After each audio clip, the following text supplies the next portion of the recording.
how do you feel being my co-host now? Oh, I get the co-host. Sunday never got the official co-host, and then you gave it to me. Yeah. Hear that, Sunday? Yeah. Sunday's never listening. I'm texting her that clip right now. But I have been there from the jingle of the greenhouse effect. I don't know if you can really call that day one. You were more like the hired help. I was the hired helps intern. Yes, actually, that's more accurate. That was there at day 0. You were day one. It was day 1, but maybe day 1.5. Yeah, day 1. We got to have Tommy back on as a guest. That would be a blast. Because Tommy was the original co-host. Sunday's been on for how long now? Whatever I say, it's probably longer now at this point. At least a couple of years. Yeah. And 100 episodes or more. Which is crazy. This is episode 222. That's a lot of episodes. If you missed the announcement, was it the last episode? We got, I think it was like 4 episodes ago, but last episode was the last episode with Sunday as the full-time co-host. That's right. Which is a little sad. It is very sad. It was really fun. She's standing over in the corner though. Hey, Sunday. So if you missed that a few episodes ago, we explained the transition here, but Sunday is still part of the greenhouse team, but just shifting her focus. And we're mixing up the format of the podcast. It's exciting because we're also, I'd say, dialing in for the whole company, like what it's always been meant to be. And, you know, a little thing called the pandemic and a few other things. Minor details. Have just kept us from fully dialing it in. And really, it's always been about the whole person, like helping you create the life you want and understand like what you want out of life in all the different categories, career, relationships, personal growth, leadership. And so we've kind of hit on all those different buckets on the podcast, but then I would feel like, but Joe, like we went down one path to the exclusion of the other. And so this new format is going to help us kind of hit on all of those topics. Yeah. Part of what's cool about this is the topics are moving away from necessarily like a specific how-to on something, you know, business owner or whatever, to more of a conversation with guests, other greenhouse coaches. I was going to say a conversation with you. That's called a monologue. No one wants that. Maybe a monologue that they'll add a word or two in. Yeah. But these conversations that are around themes that I think apply to coaching the whole person, they can meander a little bit more. And then at the end of the episode, you're coaching us. You're breaking it down. And if there was something that resonated in the topic as a whole resonated, you're providing a little bit of maybe like a next step to go to. Well, you and I were kind of cheesing about the end, the coaching segment, because for years we've dreamed about like, should we just be actually coaching sessions on air as a podcast? Should we do some kind of mock coaching or like record something and bring it in? And there's this element of, there's something really cool and magical that happens in a good coaching conversation that no one else gets to, get anything out of it. What if we could somehow share that with people? And I do know there's podcasts out there now that do, especially, isn't a show called Couples Therapy where it's like, they like actually just have couples therapy? Yeah, it's just filmed. And, but there's something cool about being a fly on the wall for that. And this feels like the right way to do that. We will just give this, like some coaching tips or some next steps or whatever it is, like breaking it down at the end based on the conversation we just had, which probably meandered through a topic or two. Okay, so today's episode is Ashley Jablow. We met not that long ago, but it felt like we had known each other our whole lives. I thought y'all had known each other for longer than you had. Really? Yeah. Well, yeah. So she had worked, she's had a fascinating career. She worked in the White House some. She worked at IDEO, which was the part I cared about, and knew a mutual friend, David Beath, and he had introduced us like 3 years ago on email, and we never followed through. She was like rummaging through her email one day a few months ago. She's like, hey, we never actually met. So we got together, had coffee. And 2 hours in, we still could have gone for 2 more. It was just one of those kind of conversations. So we talked about a bunch of stuff. She's going to come on the podcast a few times to try and hit on different topics, but she is a coach now. But background in design thinking, product design, user experience, all these interesting things. Now she's a coach. She's helping people grow in their life and their leadership and their confidence. And I love the way she like pulls things from her background into the coaching. I think we talk about it more in the second episode with her in a couple weeks, but she has these super awesome watercolor note cards that are on her Instagram too. And so we will link that in the show note or the description. It's not even called show notes anymore, the description, but you should 100% check it out because they were awesome. Yeah. I think we called it out in our conversation, but let me just get her Instagram handle, which is, she's just Ashley Jablow, Jablow. So yeah, she's got no G, just a J. But yeah, you see, she has got a bunch of posts of the watercolors, and they're like these little cards with either prompts or inspiration things or like frameworks. And yeah, it's a perfect example of taking things that I also experienced in design thinking world into the coaching sphere. Yeah. So here's Ashley. Maybe I'll move this pillow. I appreciate the pillow, but you want. It's a small space, so we have to be. You gotta get creative with it. Fine, yeah. You're from Palo Alto. I can handle it. We're gonna be in a garage later today. Can we get in a garage? Do you know? She's more comfortable in a garage. I don't know if I've told you this story, but so my mom. Going way back. So I'm from Palo Alto. I grew up there. Mm-hmm. My grandfather was one of the first employees at Hewlett Packard. If I ever told you this. He was recruited in like the 50s by Bill Shockley to come out to Silicon Valley before it was Silicon Valley to work on semiconductors. A legend in the studio right now. I think his employee number was like 00009. Like he's like almost in the Steve Jobs book. Yeah. I've been reading the biography. It's taken me a long time, but they get into that era a lot. So my whole family was on the East Coast, but they moved to Palo Alto when my mom was a kid. Like Silicon Valley was fruit orchards then. Like nothing like we know it today. Mm-hmm. And in the 70s, maybe, my grandmother started an antique business in Palo Alto. Like she had a retail store. Uh-huh. And she had it for many, many years.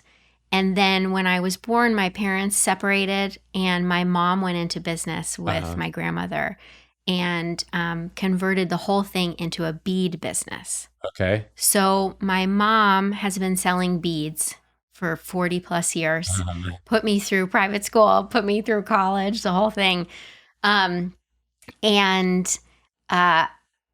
She grew up like in the Silicon Valley. That was the original Silicon Valley. Mm-hmm. One of her first retail locations was below Facebook's very first office in Palo Alto. That is a cool story. Yeah. And I remember I remember being, I don't know, maybe I was in college at the time. She was like, we have these young guys upstairs and they're, they don't, and it was truly like, they don't throw out their garbage. We're having such a problem with these Facebook guys because they're not throwing out their garbage. But in any event, I'm very firmly rooted, like from a family perspective in Silicon Valley, and have seen the shift, certainly myself, but even in my grandfather's story. He ended up working at Hewlett Packard until he was 93, I think was when he officially retired.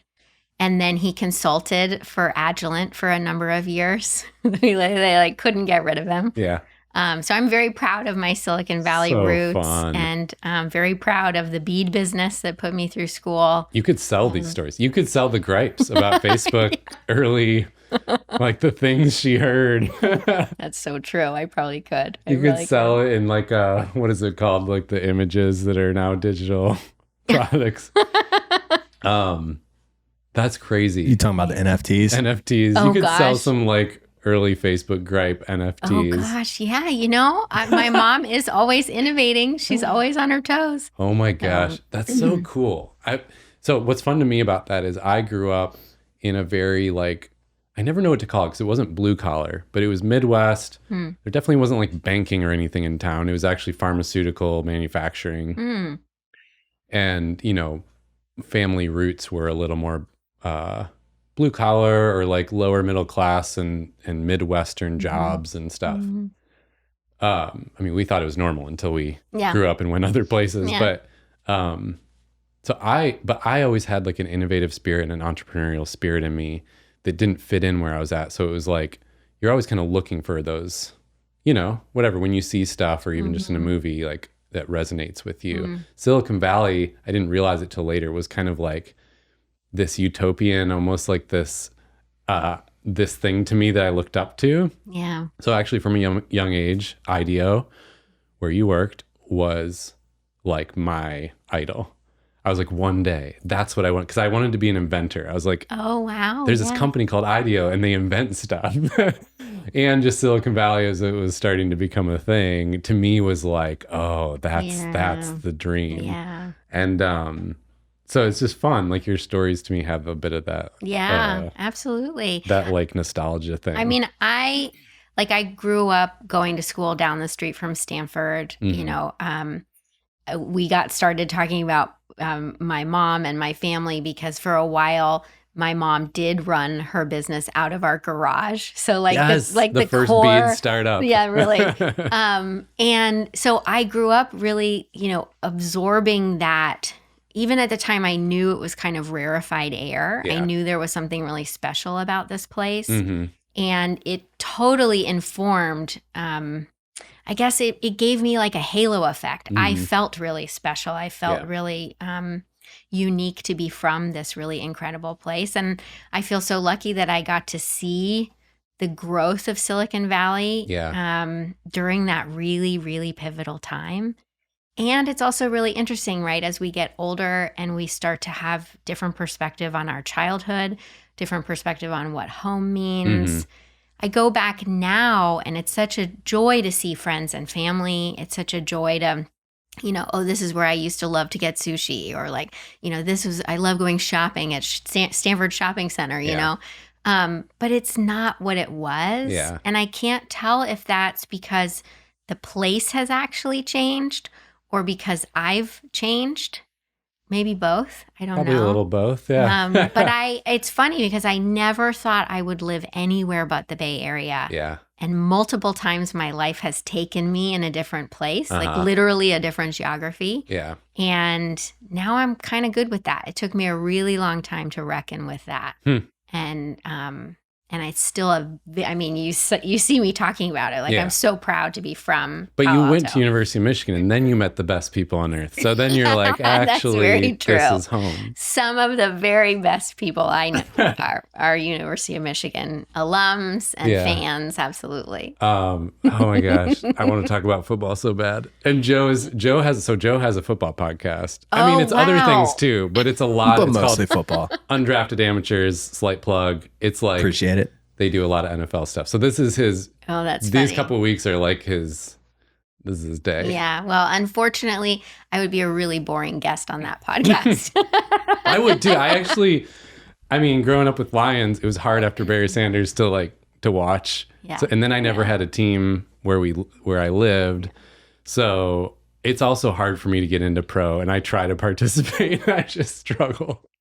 No. So wait, you've been on a few podcasts recently. Have those been like people reaching out to you because of the work you're doing now, or? Yeah, mostly people reaching out to me because of coaching. Okay. Yeah, That's and my fun. own story. Yeah. Well, nice. Well, it was fun because when we got together, we instantly got into all things like personality types and human archetypes. I mean, we could talk for hours about this. We could. But it was fun because you and I had some things similar that, like, you said a couple of things that resonated with me too, that actually opened my eyes the more I thought about it recently, that I definitely wanted you to share about today. So I'm a seeker. I love to learn about lots of things. What I have figured out over the last number of years in particular, though, is that I love to learn about myself, which actually is kind of a hard thing to even acknowledge. For a really long time, it felt kind of self-indulgent or self-absorbed. But I love learning about myself. And I've learned that when I'm curious about a question, it often means other people are curious too. And so if I can go first, right? If I can figure out how to make sense of my own life and my own path, I know I can help other people. Yeah. So I'm often looking for entry points into learning about myself that feel new or different, or in particular that feel really resonant, where I feel seen in them. Excuse me. Was that a thing for you your whole life? Was learning about yourself a thing? Because I found that I didn't actually know that was a thing people do and you're kind of allowed to do. It's like you go to school and you learn about math, like you learn about history. You don't learn about how people work. Yeah. Just because I wasn't in the world of that growing up. And now I'm like, no, that's my favorite thing. It's like understanding why people do what they do. Yes. Was that early on for you too, or more? I think it has always been a thread for me. A through line has always been, I want to deeply understand myself. What I didn't realize actually until I trained to become a coach was that not everybody asks themselves these questions. Yeah. Like I remember going into coaches training. I just have to tell this story. I know where you're going with this. I remember going into coaches training and I was kind of like flirting with the idea. I'd been laid off recently. I was trying to figure out what I was going to do next. I was in a period of really designing the next phase of my career and by extension, my life. So I decided to try out coaches training. And I'll never forget walking into the training room. It was like a windowless ballroom at a hotel in Georgetown, I think, in DC. And I was a few minutes late, which I hate being late. So I was already feeling like a little skittish and kind of embarrassed, like, oh shoot, this is not the first impression I want to make. Yeah. And I'll never forget walking in and there are like 20 people mingling and chatting. It's super loud in the room. And one of the instructors comes up to greet me and he says, oh, you must be Ashley. Of course, I'm like, it's because I'm the only one who's not here. Like, of course, you know who I am, right? And he says to me, we've been expecting you. We're so glad you're here. I know. And I'm like, oh, jeez. We've been expecting you. I know. And he says to me, we're just mingling, getting to know each other. And the question that we're all asking each other as we get to know one another is, what is my life's purpose? Oh, God. Wow. And you know what's so funny? So every time I tell that to people, they're like, oh, geez. I heard that and I lit up. Yeah. It was like, I found my people. So I think I've always really yearned to understand myself. And I've always known that when I can role model what I'm learning and what I'm practicing, that it helps others. Yeah. I don't think I really had given myself the full permission, though, until the last 5 or 6 years to actually acknowledge this is something I'm driven to discover about myself. Yeah. And it's unique. It's not something that everybody, I was like, I'll talk to any stranger on the bus about what is their life's purpose, That's great. And I'm in the same, that's so fun to me. And I'm in the same boat as you, even the timeline of that, because growing up, I didn't know this was like a career path or that like there were people who like to do this and not. All I knew is if we were around the fire pit and we were talking about big life purpose things, that's my jam. Yeah. And then I'm still the one left when everyone's like, I'm going to bed. And I'm like, wait, let's go. Let's keep going. And same as you, it wasn't until maybe, I think for me, it was about 8 years ago, but kind of acknowledging, that is a thing that I am more interested in than a lot of people. Although there are other people who are also interested in it. And that can be a benefit to the world and a career path. It's a funny thing. I used to say growing up, like, I mean, what do I want to do when I grow up? I don't know, but I love like chatting about your purpose in life around a fire pit. Is there a job for that? Turns out there is. Yeah. But that was always a joke to me. Yeah. And so I can resonate with that. So you, have you gotten into various like personality assessments over time or done different ones? I've done some of them. I remember being in business school and we did the Myers-Briggs and I've flirted with the Enneagram a bit.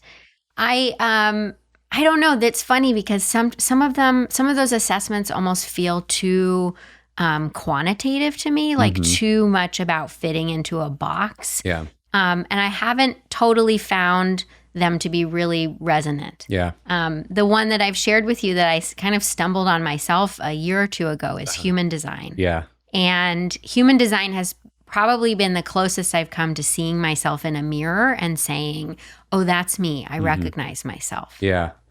Yeah, that's cool. I could tell when you brought it up with me, because I had kind of heard about it here and there, but hadn't dove in. And then, but there's, I mean, like all of these tools, it can reveal different layers than you've seen before.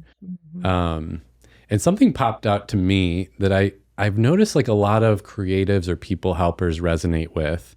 I'm just broadly generalizing there, but you said something about needing and wanting to be invited into things. And you know how it can happen? Like you probably meant something specific by that and you had a picture in your head. And I instantly like snap judgment, like applied my own filter to it. So it's probably different than yours. I'm curious to hear yours. But what clicked for me immediately when you shared that was, yes, I love collaborating with people. I love collaborating with others who are all in, and we're both all in. And what I really have never liked is managing people where you need to kind of pull them along and check in on them a lot, because that feels against my grain.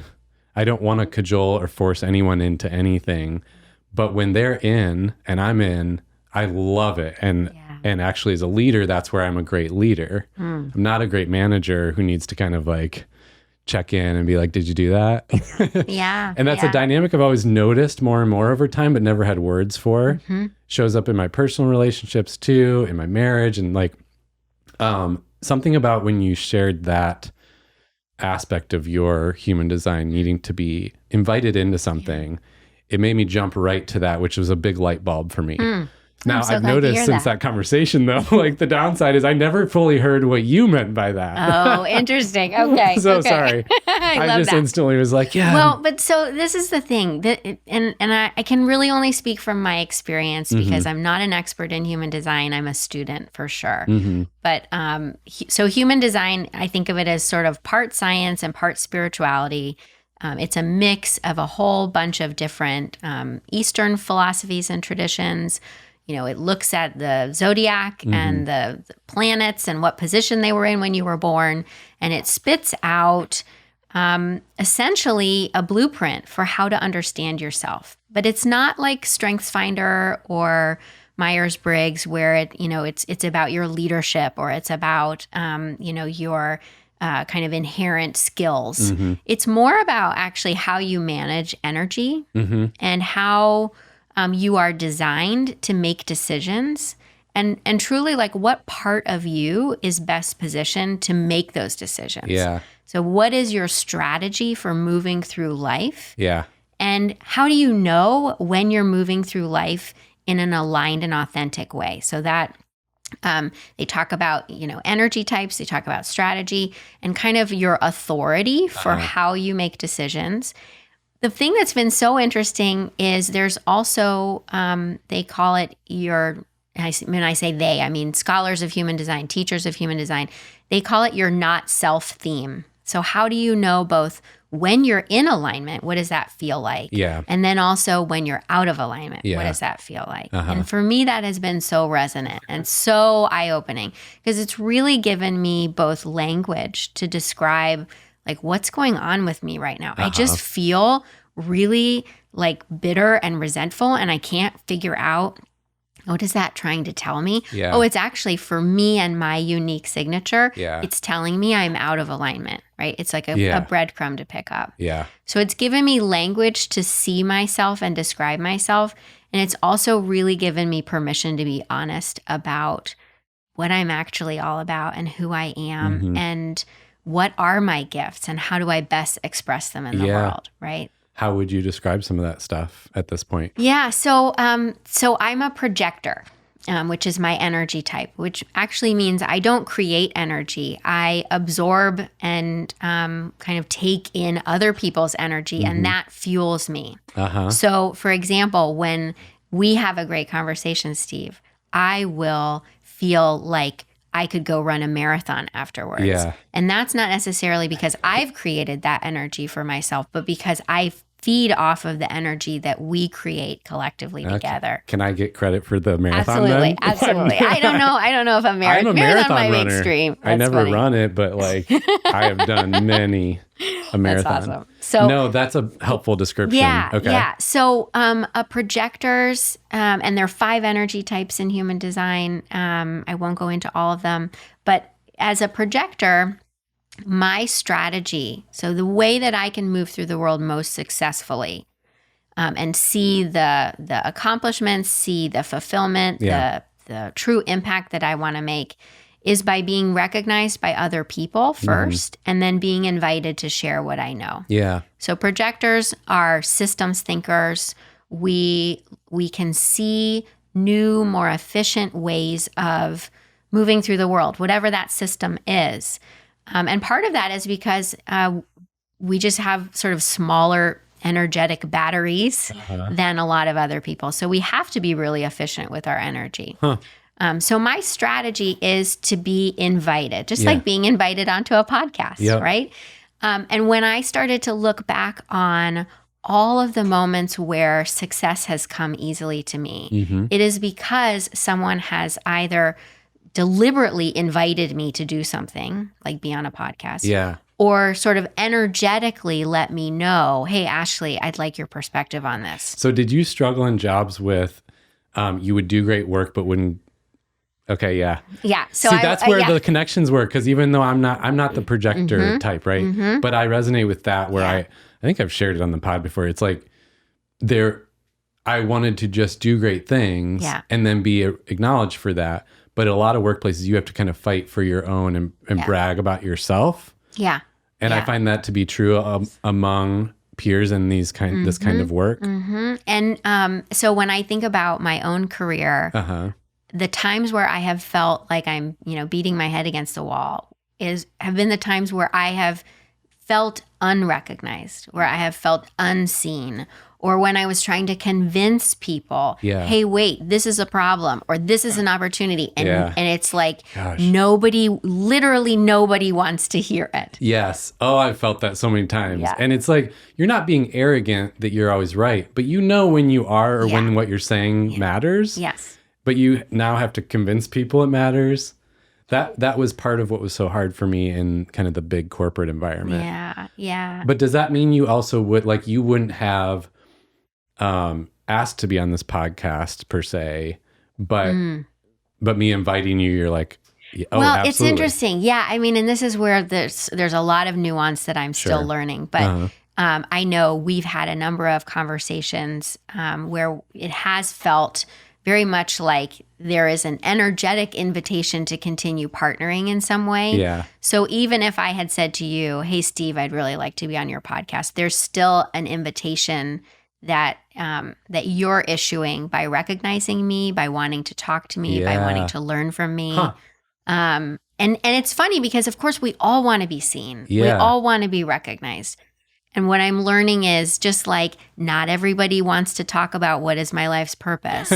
Not everybody has this really deep yearning, and not everybody has this same kind of starting point for making things happen in the world. Yeah. Well, I mean, I have experience. We're just uncovering this dynamic in our marriage a lot, me and Ashley, because I am, and maybe we'll get to my human design in a second. Absolutely. I'm not the projector, but everything you just said, I resonate with. And I kind of wait for someone else to be, maybe it's not the invitation as much as that collaboration I said. Like I wait for them to also be interested in whatever we're talking about or doing. And so I definitely bring that into our relationship where I don't ever want to force her to like do anything that isn't already like on her agenda. So I'm kind of like waiting for her to, say, hey, let's do this or let's go there or whatever. But what I've learned about her, we're both learning this about each other. Yeah. She's more of a responder in life. So she's waiting for me to initiate and say, hey, let's go over here. Let's do that. And so neither of us, there's no one's connecting the dots. No one's starting anything. Yeah. And I think that has been so helpful as we've uncovered that layer, because it's kind of at the root of so many of what becomes tensions or challenges for us. And I'm going to say this might be, you can disagree with me. You worked at the White House, so you know better than me. I actually am starting to believe more and more as I do this work that these tiny nuances are actually at the root of all the biggest global conflicts and wars and whatever you can point to as the biggest problems in the world. I actually think they start with these things and then they blow up into bigger conflicts. But it's the same dynamic in our relationships where it's like, well, that tiny little moment where I was waiting for you and you were waiting for me leads to 6 months later some big fight that's like a fallout. Yeah. And it actually just started with that strategy thing where both of our strategies for life are natural and almost subconscious because we don't even, it's just how we are. Mm-hmm. And I love that they call it your strategy for life because it sounds weird. It sounds like strategy is something you sat down and planned. Yeah, no. But actually what we're talking about here is something that's born into you that you just naturally show up doing in the world. But if you're not conscious of it, then those two strategies with another person or with a group can conflict. Yeah. And now we're at odds, but actually it was just, we were each just trying to do our normal way of doing things. Yeah. I almost love that they use the word strategy because it's provocative to me. It's like strategy sounds like when you were 3 years old, you sat down with a notebook and were like, all right, here's how I'm going to navigate life. Yeah. Yeah. It's so interesting. A couple things come to mind. What has been unlocked for me as I've studied human design and really started to relate it to my own life and literally my strategy, like in my business, in my marriage. Your intentional strategies. My intentional strategies, yeah. I liken it to stepping into the current of the lazy river. If you've ever like been in a lazy river. Great Wolf Lodge 2 weeks ago. There you go. So it wasn't fast enough though. Oh, well. It's not a good analogy. Okay. But the current is what we're getting at, right? So stepping into the current and allowing yourself to be carried as opposed to, like, I think about when I went, my last lazy river experience was with my 11-year-old and he dropped something as we were floating. And so, of course, mom has to step in, fight against the current and go get the thing that he dropped, right? You're that girl. I am like literally pushing and swimming upstream. And so for me, as I've started to learn about my strategy, about how I make decisions, my authority, about how I know when I'm in alignment or I'm not, it has felt like stepping into the current and allowing myself to be carried rather than fighting. And I think it's so important, especially for people who feel,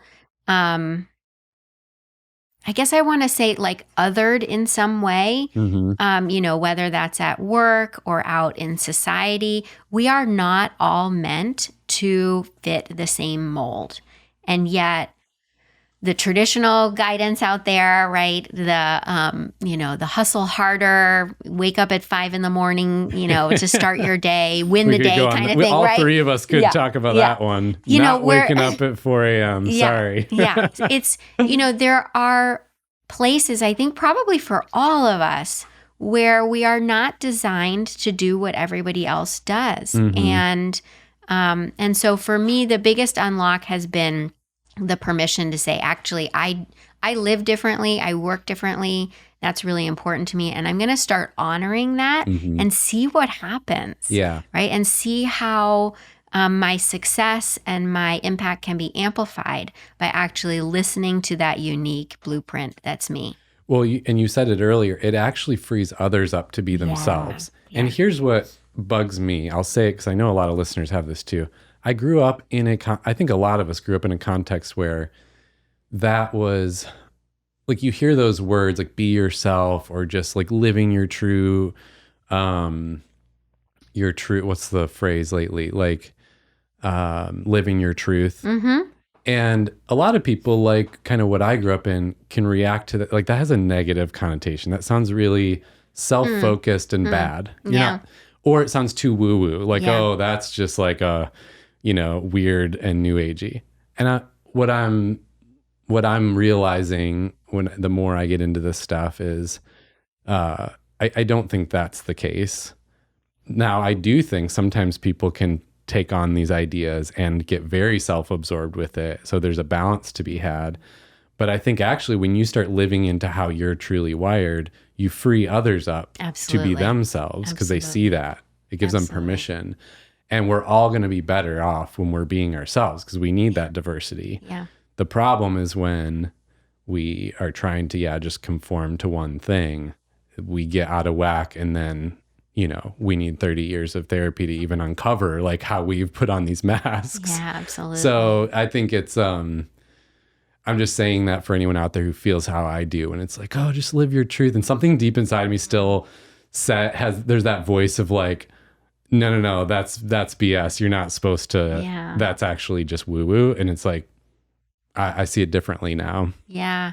It's so interesting because I was thinking this morning as I came over here, like what is something that I really foundationally believe in? Mm-hmm. And this is getting really deep really quickly, Steve, of course. Well, but no, I mean, I'm just looking, there's something you said about this. I'm looking for the note. Yeah, that's okay. One of the things that I really fundamentally believe in is that each of us has the capacity to live a life, I guess I would say, of your own design, right? And I'm not necessarily talking about of human design or even of design and innovation, but of your own creation. Yeah. And so, yes, it is woo-woo. Yes, it can be. It can feel self-indulgent or like navel-gazing.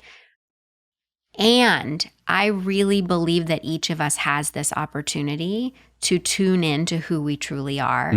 And if we can tap into the courage, when we can tap into the courage and the bravery and the creativity and curiosity that's required to know ourselves and then do something about it. Yeah. That's where we can all shine.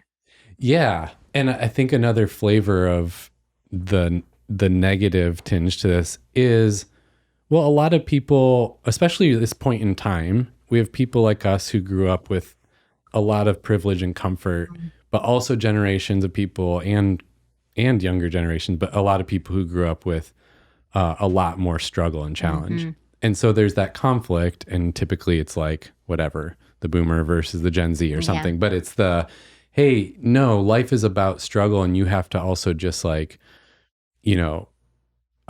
sacrifice, work hard, go through the struggle. And it sounds too privileged to say this stuff. Yeah. And so I always feel the need to acknowledge, like, of course it's privileged that you and I could have the time right now to just talk about all this. Of course. But also I can't discount the reality, the facts that human beings all are wired different. That is just fact right in front of us. So of course to me, that makes logical sense that we should understand that better and live into that versus almost like disassociating and acting like it's not real. Oh no, it's not real that we're all different and that we all have different ways of interacting. We just got to like kind of grind it out and struggle and just like get through life. Yeah. I think of it like a yes and I'm so glad you shared that because it's true.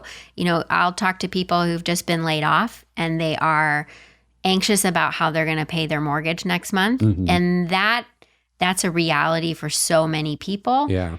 And that's something to listen to. Like, I'm not going to sit you down and ask you about your life's purpose when you're like, I don't know how I'm going to afford groceries this week. Yeah. Right. So it is very true that a lot of us, many of us are facing visible and invisible struggles that make daily living really difficult. And that's where the yes and part, I really believe that each of us has the capacity to do this kind of introspection if we're willing to and open to it.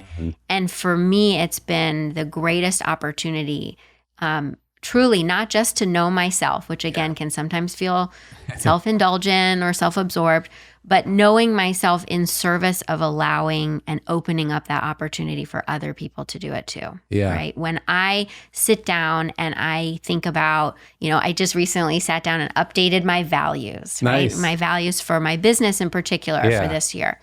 And sitting down to do that was an invitation again for my husband to sit down and say, well, what are our family values? Should we do a refresh there?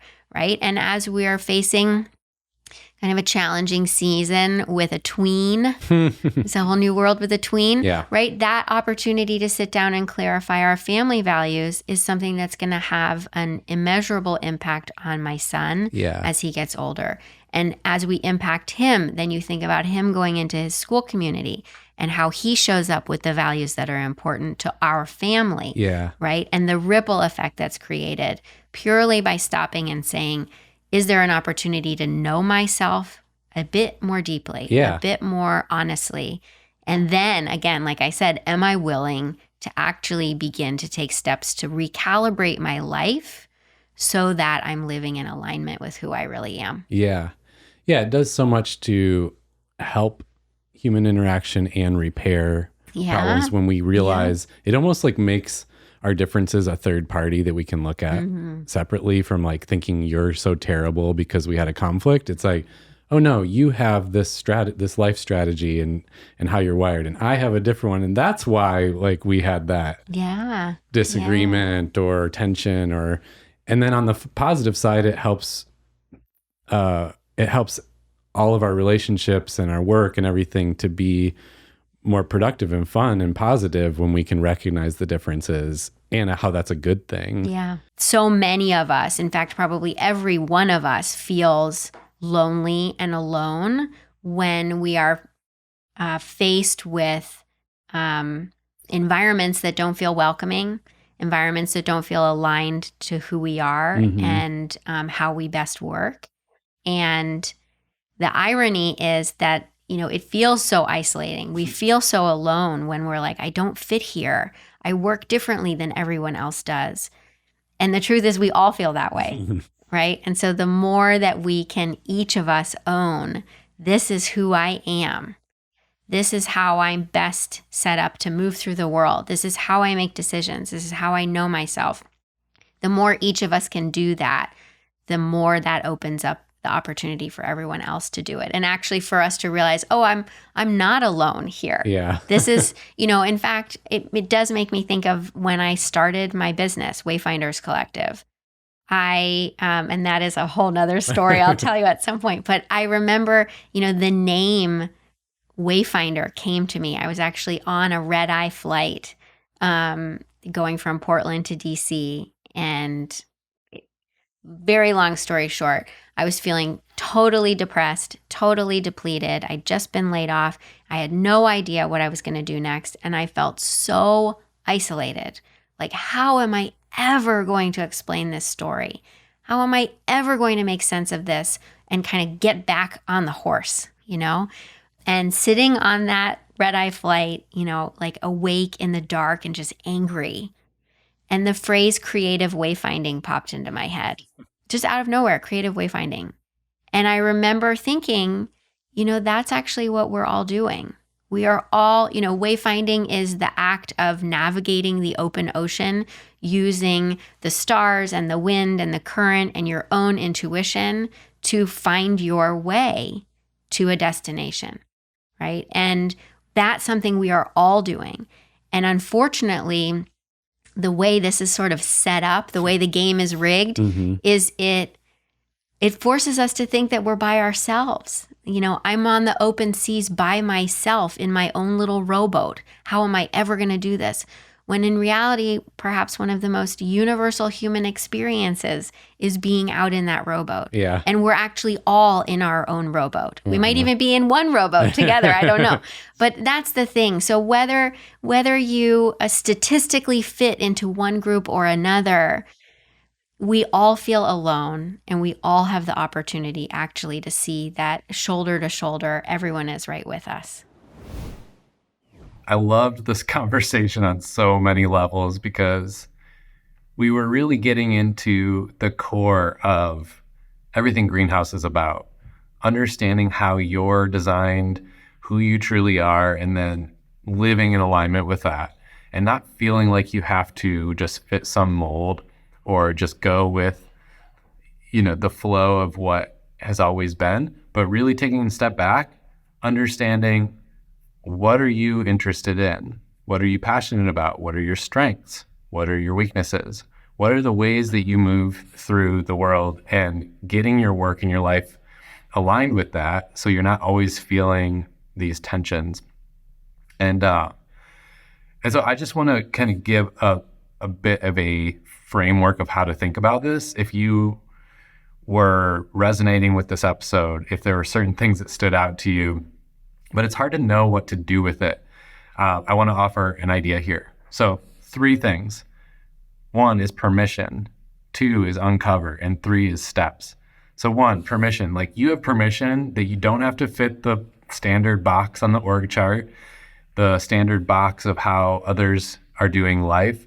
You can be you, and you can navigate life in a way that's aligned with who you are. Myself, I've been stepping into this. We help people every day at Greenhouse do this, and so you have permission to do it too. But step 2 is uncover, and that's about understanding your wiring. So whether it's human design, or we do a lot with insights discovery, personanalysis, Enneagram, however you want to do that step, whether it's an assessment or coaching, is start to understand yourself. How are you wired? What is your strategy, like Ashley was talking about? What is the way that you show up in the world so that you can understand what alignment would look like? And then step 3 is take the steps. Is start taking one step at a time. And the way this looks is to go ahead and list what are the areas of tension in your life, in your work, in your relationships, in your personal growth and development, in your lifestyle and experiences, in these different areas of life. Where are the tensions that you're feeling? And then you can decide a new approach based on understanding your wiring. And that's where coaching really does come in. Sometimes it's hard to do this by yourself or to see yourself clearly because you live in the weeds of your day-to-day life. And so it helps to have a third-party perspective that's helping to, point out these things about how you're wired and where you could show up differently, but also to help draw out the insight for yourself. Like, oh, this is something that's felt like it's in tension. I'm not really being me. I'm not really, maybe this part of my work doesn't align with what I really want in life, my values and goals. And so you can identify that. You can very quickly see, the way you're wired, you should actually show up different.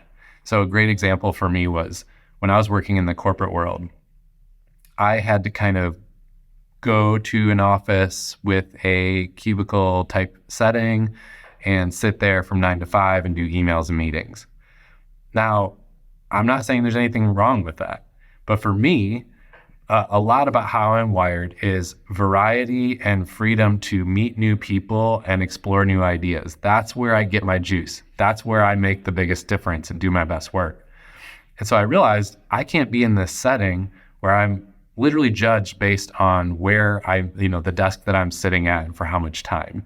I need to be out there in the world, meeting new people, making new connections, and creating new opportunities for people. So that informed my decision to start Greenhouse. But there's also small tweaks, things like lately me and Ashley have realized, well, I'm more of a night person. She's more of a morning person. Like, when do we connect and talk about things in our relationship? And so we started doing coffee dates because we're both able to be present, and then we don't just put it off forever and ever. And that's like a little thing that we took both how we're both wired and kind of connected those dots. And so again, permission to understand who you are, uncover who you actually are, and then take a step to decide a new approach for something that's been misaligned in your life.